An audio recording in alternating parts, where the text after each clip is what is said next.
Hi peeps. As we approach the end of our week with the goddess Isis in the Luminary Workshop, it felt appropriate to make a video just sharing some further reflection upon my relationship with the goddess Isis and also working with the Isis Oracle. The Isis Oracle is always and forever going to be in my top 5 Oracle decks. It's such a truthful and powerful representation of how I walk a path with the goddess Isis. And Jimmy's artwork is so sensual, fiery, impassioned, and beautiful that it really pulls you in, and it creates an experience that is unique when it comes to working with Oracle decks, at least for me. I'm just going to show you guys some of the imagery from the Isis Oracle here while I talk. I find Isis as a companion in my own journey over the years to truly be not only a priestess, but a sister. The path of the priestess is really lived. You know, it's embodied. It's not something that you know, it's something that you live. The priestess has to journey into the dark and into the caves.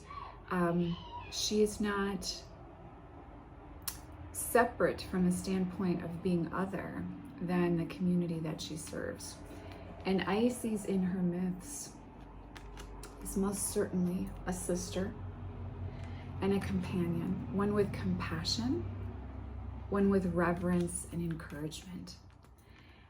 And I have found over the years her love to be sustaining, inspiring, and a balm to my soul through those very dark times. Isis' presence has been infinitely understanding, even when I have been perhaps hard on myself or wished I had made other choices, etc., as we all do on our path at times.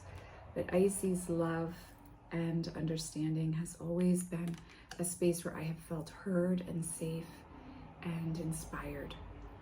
And her power in owning her sovereignty within her physical body has also been truly healing for me.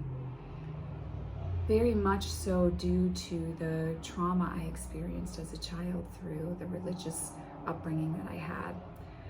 Isis has had a way of assisting me to open up to new levels of healing around that as I feel I am able to explore release in those areas and to really come to have a much more harmonious relationship with my own physical body and to not see my nature as fallen because I am a woman.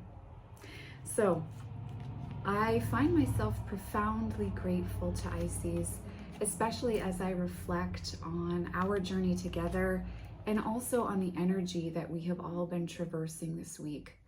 I definitely have personally really experienced in my card work with Isis on my own this week a call to be very clear about what I bring to the table, to take time to honor where I'm at, and to say yes or no in clear ways in regards to what I either want or don't want to do in my journey at this time. There's also those moments that you have, right, when you are walking a path like this where things happen as they are meant to happen and you have to embrace the process. And Isis is there as a sister through that process as well. So I felt very comforted and supported by the Isis Oracle as I've maneuvered some upcoming changes in my own life as well.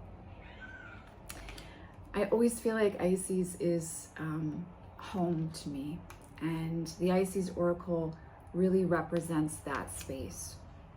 When we talk about this energy of spiritual authority within ourselves, it's that ability to act upon what we intuitively know to be for our own highest good on our paths, and also to walk in alignment with what we believe to be our truth as we maneuver through our own paths.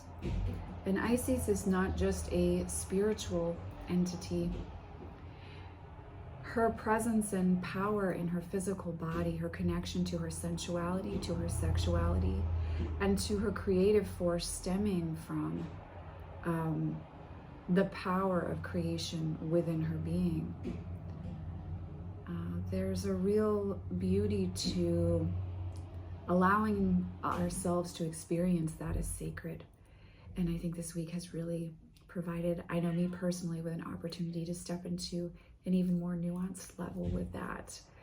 And also I think that there's an ability for space and breath and a sense of groundedness that comes through working with Ices over time that allows you to take up space and take a breath where you need to. And Ices has most definitely afforded myself, and I'm sure many of us, the opportunity to step into that state of grace as we've moved through this week.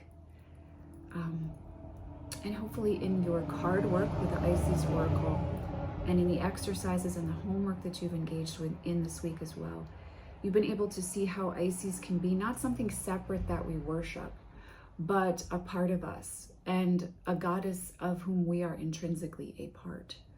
So that we can start to see that we live our path.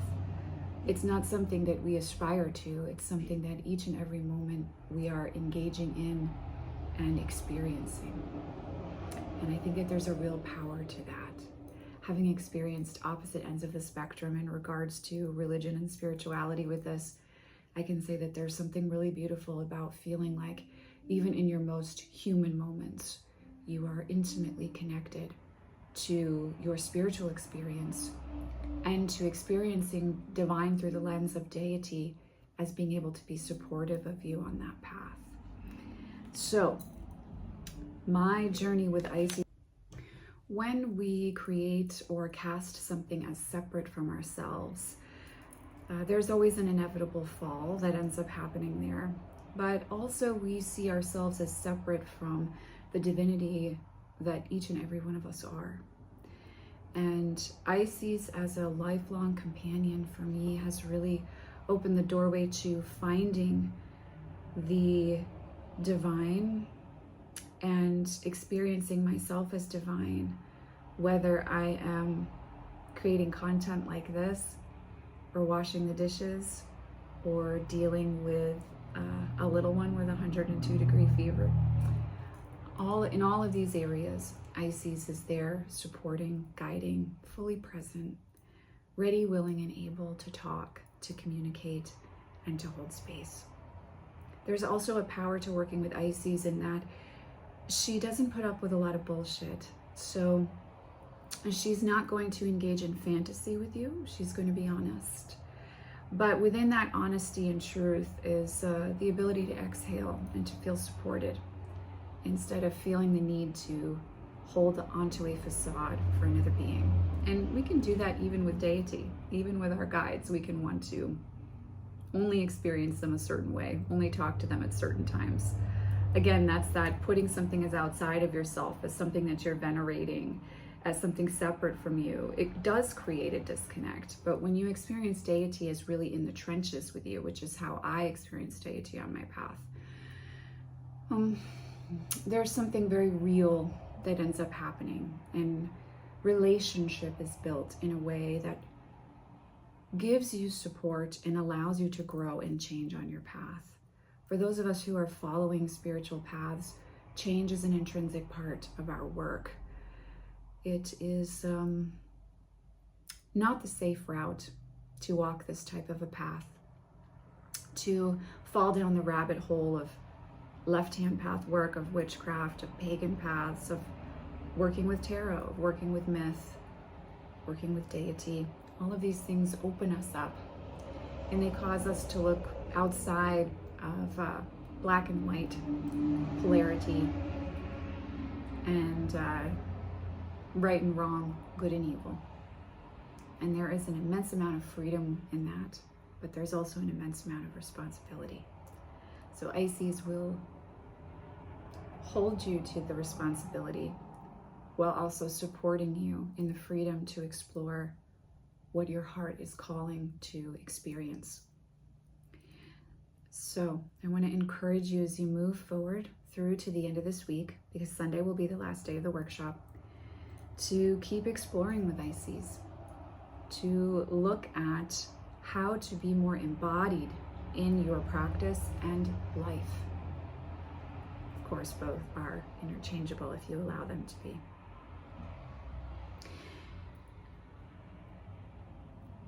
Also trusting that Ices will be here to support you if you connect with her at that level through those times of change.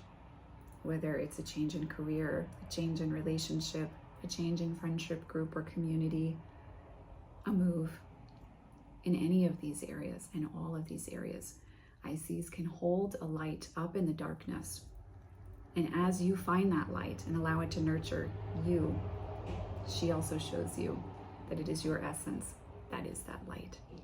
So I hope you finish this powerful week feeling supported by the goddess Isis, supported on your path, and able to understand yourself, your sensuality, your connection to the sacred feminine, and your physical being as being safe and able to take up space in the world, to be seen, to be explored, to grow, to change, and to learn. Because that's really what we're here for. It's why we've incarnated in these bodies. So I am sending you, as always, much love and many blessings, and I will see you in the next video.